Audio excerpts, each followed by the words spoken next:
हाँ बेटा, एक्चुअली अभी जो वैकेंसी निकट भविष्य में आने वाली हैं उनमें एक मुख्य वैकेंसी एपीओ की है, यूपी एपीओ। तमाम लोगों ने प्रश्न भी किया कि सर इसकी तैयारी कैसे करें। देखिए ऐसा है, वो तो हम हर क्लास में बताते ही रहते हैं, लेकिन कोई भी चाहे लड़ाई लड़ी जाती है और चाहे कोई कंपटीशन लड़ा जाता है, इसमें कुछ तकनीकें होती हैं। उन तकनीकों को अगर फॉलो किया जाए तो वो लड़ाई अपेक्षाकृत आसान हो जाती है। एपीओ कैसे क्रैक करें? देखिए मेन चीज क्या है कि एक ही पेपर होता है और उसमें 150 प्रश्न होते हैं प्रीलिम्स में, क्योंकि इसकी भी वही है, सबसे पहले प्रीलिम्स होगा, इसके बाद मेंस होगा और जो लोग उसमें निकलेंगे वो इंटरव्यू देंगे। देखिए यूपी एपीओ हो चाहे कहीं का एपीओ, एक बात तो ध्यान में रखना ही है, अब इसका महत्व क्यों बढ़ गया है? पहले इतना महत्व नहीं था, अब क्या हो गया? अब ये हो गया कि जब आप एपीओ बन जाते हैं तो वो जो एपीओ की सर्विस है वो माना जाता है कि आप वकालत कर रहे हैं। इसका बहुत बड़ा फायदा ये होता है कि एचजीएस में आप एलिजिबल रहते हैं। अब उसमें फायदा क्या है? देखो बच्चों, एचजीएस में प्रैक्टिसिंग लॉयर अपीयर हो, उनको 4 पैसा कमाना भी रहता है, तो होता क्या है, वो पूरा समय पढ़ाई की तरफ नहीं दे पाते हैं, क्योंकि अगर इधर लगेंगे तो उनके अर्निंग का नुकसान हो जाएगा। इसलिए उनके साथ दिक्कत। अगर आप एपीओ हो जाते हैं तो आमतौर पर सबका रजिस्ट्रेशन हुआ रहता है, वो रजिस्ट्रेशन का टाइम कभी से काउंट होगा, आप नौकरी जिस दिन ज्वाइन करोगे ये उस दिन सम्मिलित हो जाएगा। अब आपकी उम्र 35 साल होगी तब तक आप एलिजिबल हो जाएंगे, क्योंकि यूपीएसजीएस में बैठने के लिए मिनिमम 35 साल उम्र चाहिए और 7 ईयर का एक्सपीरियंस चाहिए। तो होगा क्या कि आपके पास पर्याप्त समय रहेगा और आप नौकरी करेंगे, अच्छी खासी सैलरी पाएंगे। अगर 70,000 भी पा रहे हैं तो परिवार भी चल पाएगा और आप निश्चिंत होकर पढ़ाई कर पाएंगे। तो ये दरवाजा बंद कर देना बेटा, आवाज। तो है क्या, अब सवाल है कि जो शुरुआती बाधा है उसको दूर करिए। पहले आप एपीओ बन गए, अब एपीओ बनने के लिए पहले प्रीलिम्स पास करना होगा। प्रीलिम्स के लिए आपका क्या तरीका होगा? जीके और जीएस के पोर्शन को अलग रख लीजिए, उस पर हम फिर किसी दिन बात करेंगे। अभी हम ला पे बात करेंगे। एक बात और कि प्रीलिम्स और मेंस की पढ़ाई में अंतर है, उसमें आपको रणनीति बदलनी पड़ेगी। कारण क्या है, एपीओ के मेंस में ला के 2 पेपर होते हैं। पहले पेपर में आईपीसी, सीआरपीसी, पुलिस एक्ट और पुलिस रेगुलेशन होता है और कुल 100 मार्क्स का होता है। अब इसमें क्या है, अब आप सोचो कि 511 section IPC, 484 section CrPC, police act और पूरा पुलिस रेगुलेशन, तो बड़ा एक लंबी कोर्स हो जाता है। और वो आपको पढ़ेंगे, तैयार करेंगे, तब आप 100 नंबर के दावेदार होंगे। लेकिन दूसरा पेपर जो लास्ट सेकंड है वो एविडेंस एक्ट से संबंधित। एविडेंस एक्ट में आप जानते हैं कितने चैप्टर हैं? कुल 11 हैं। कितने सेक्शन है 160 सिर्फ उन्हीं को पढ़ना है। और इतना पढ़ने से आप 100 नंबर के हकदार हो गए। तो वहाँ का तरीका दूसरा है। मेंस में आपको सबसे ज़्यादा फोकस करना पड़ेगा एविडेंस पे, और उधर फोकस करना पड़ेगा जनरल हिंदी पर और जीके, क्योंकि वो बहुत जरूरी है। और एक चीज और, ऐसी चीज को पकड़ो जिसमें और आदमी कम ध्यान देते हैं। जनरल हिंदी, एक तो जनरल हिंदी के लिए ये भावना आमतौर पे हिंदी में क्या पढ़ना है, लेकिन मेरिट तो घटा बढ़ा देगा वो, मेरिट नीचे ऊपर कर देता है। आपसे बताएं कि जिस समय हम लोगों ने एग्जाम दिया था, वो क्योंकि कमीशन का पहला बैच था 1982 का, कोई आइडिया था नहीं किस प्रकार के क्वेश्चन आएंगे, क्या कुछ होगा। लेकिन क्योंकि हम संस्कृत के स्टूडेंट थे तो हिंदी अपने आप ही मजबूत होती, संस्कृत वो। अब उसमें जो हमें जनरल हिंदी में नंबर मिले 79 मिल गए थे, वो 79 ने हमें ऊपर कर दिया। अच्छा, आमतौर पे जो ला वाले बच्चे होते हैं, अच्छे पढ़ने लिखने वाले, जनरल हिंदी उनकी बहुत कमजोर हो जाते, तो वहां की स्ट्रेटजी अलग है। वहां मेन आपको ध्यान देना है लॉ में, एविडेंस में, और वैसे जनरल हिंदी पर। और जीएस तो आदमी पढ़ता है। वैसे आप अगर विचार करके देखो ईमानदारी से, तो अगर आप थोड़ी देर के लिए एपीयू की ही तैयारी कर रहे हैं तो सबसे ज्यादा आप क्या पढ़ते हैं? जितना पढ़ते होंगे उसका 90% में ला पढ़ते हैं और 10% में जीते। और शायद हफ्ते में एक दिन भी जनरल हिंदी नहीं देखते, तो इसको सुधारना है। दूसरी बात है, अभी से तैयारी हम लोगों को करना है मेंस की। फिर अब प्रीलिम चलते हैं, वहां के तरीके अलग हैं।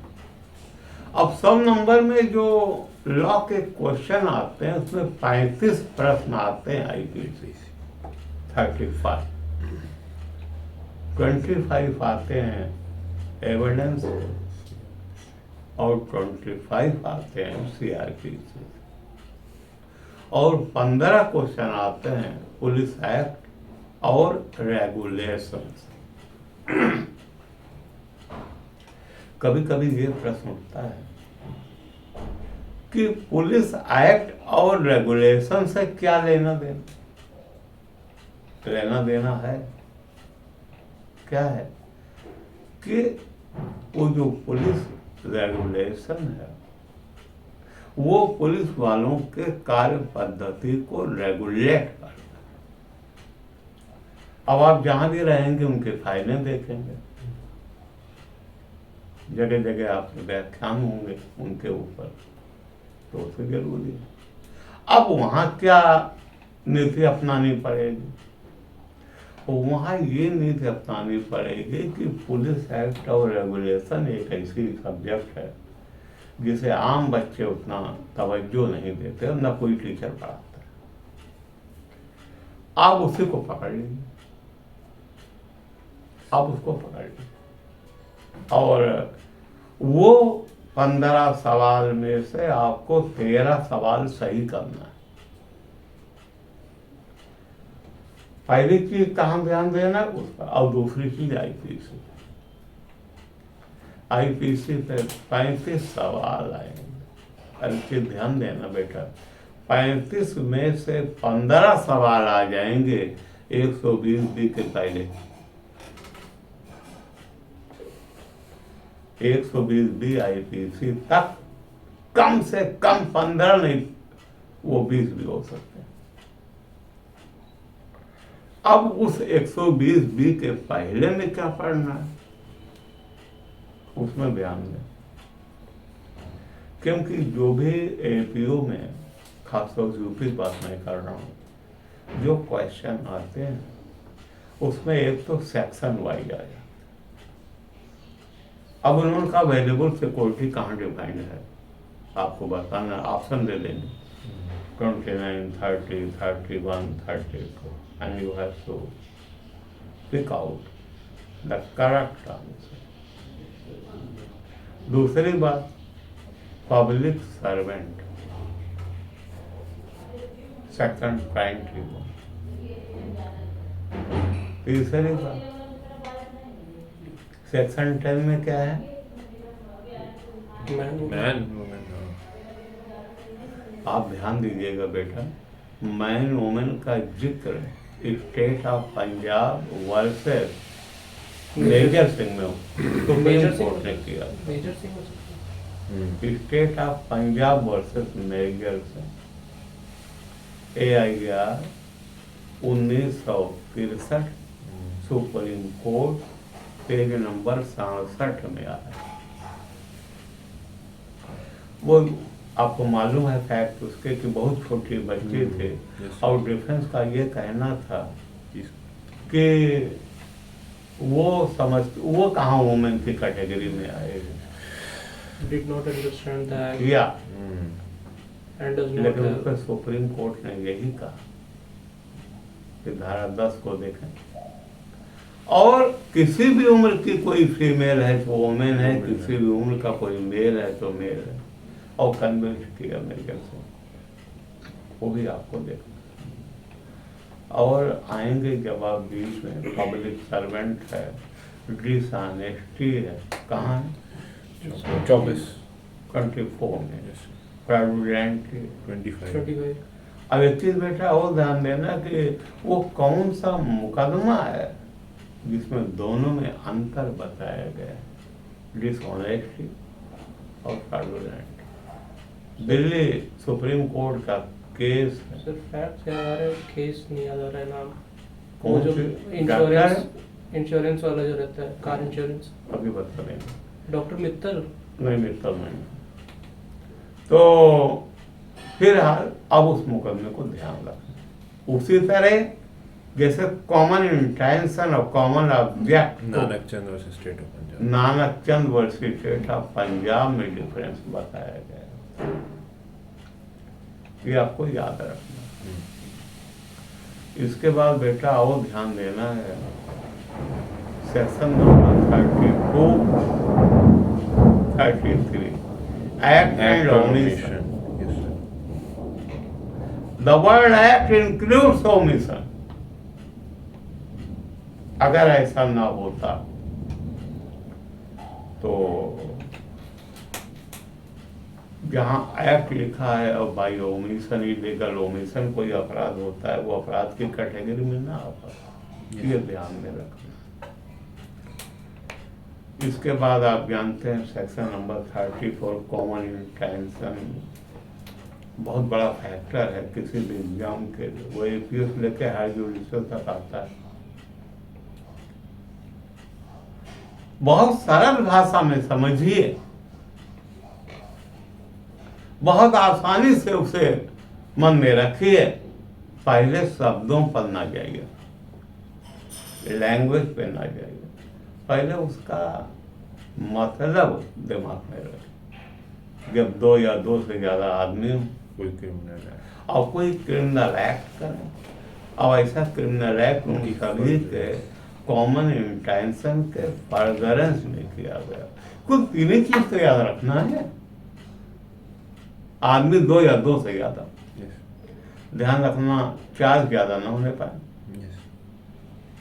और उनके द्वारा कोई क्रिमिनल एक्ट किया जाए, और वो एक्ट उन सब के कॉमन इंटेंशन के फर्दरेंस में हो, तो नतीजा क्या आएगा कि प्रत्येक आदमी पूरे अपराध के लिए उसी तरह जिम्मेदार होगा जैसे उसने उस अपराध को अकेले किया।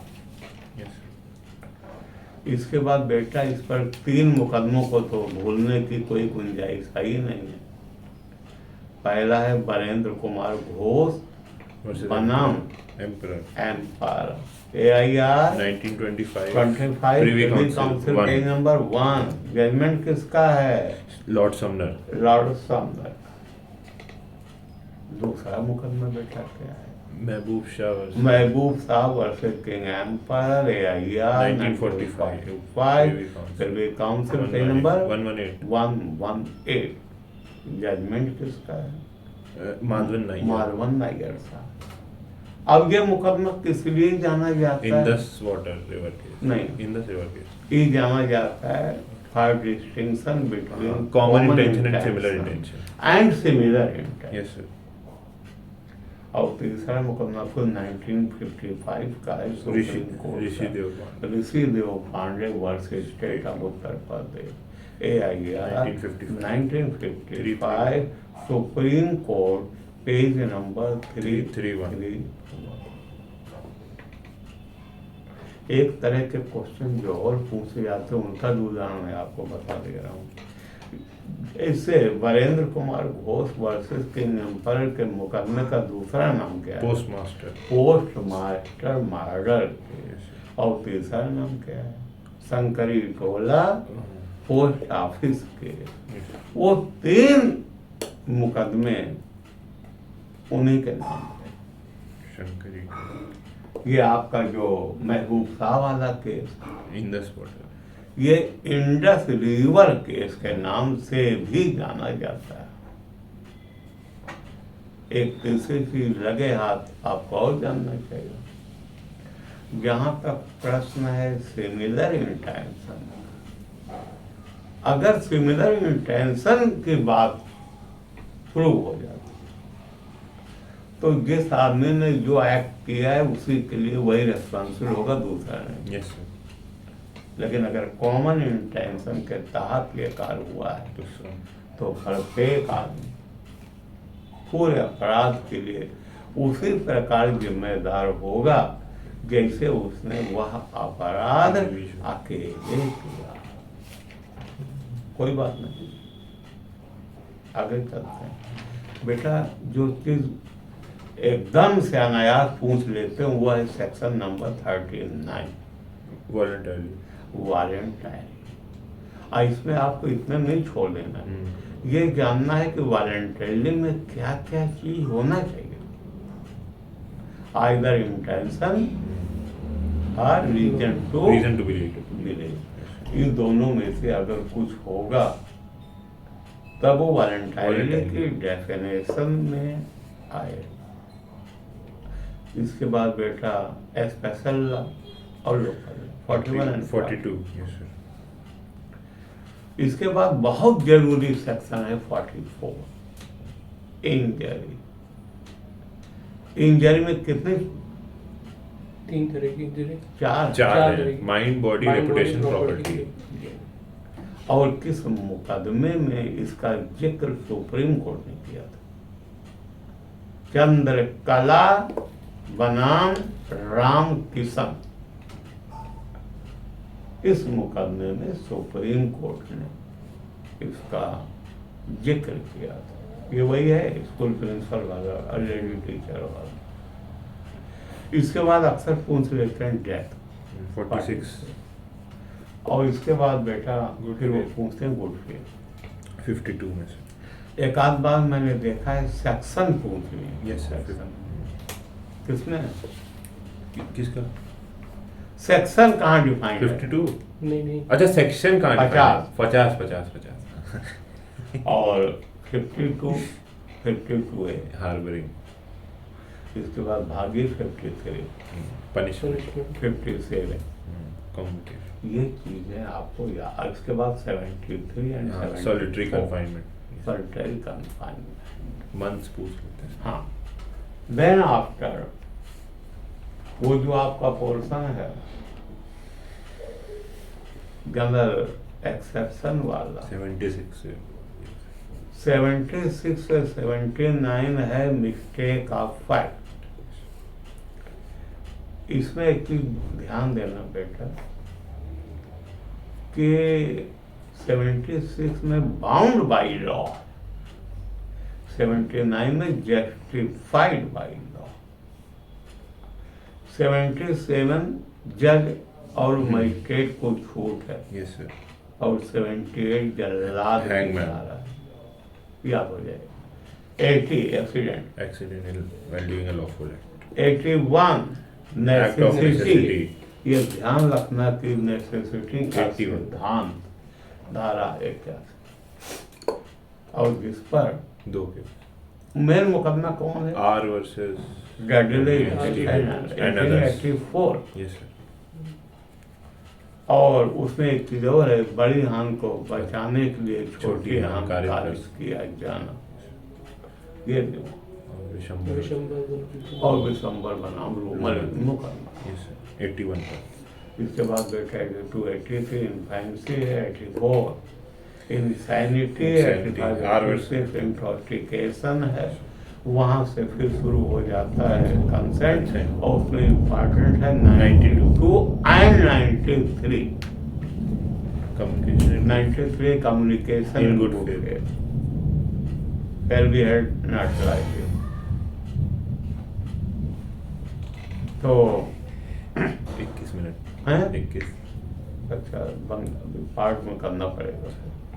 तो इसके बाद 94 कंपल्सन। कंपल्सन ये तो याद रहते ही हम, गोल्ड्स में तो उसमें ये याद रखना है कि कहाँ इसका बेनिफिट नहीं मिलेगा। डेथ और अगर आप मर्डर करने गए तो नहीं मिलेगा और सेक्शन नंबर 121 आईपीसी में नहीं मिलेगा।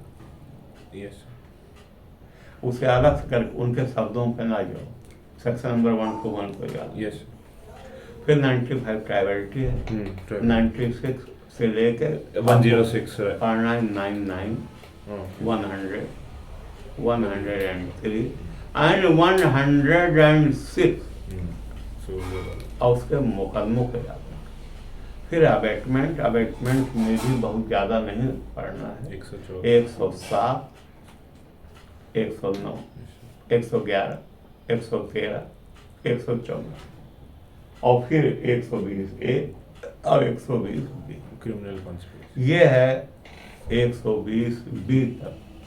अब जो आपको तैयारी करना है बंद कर दो।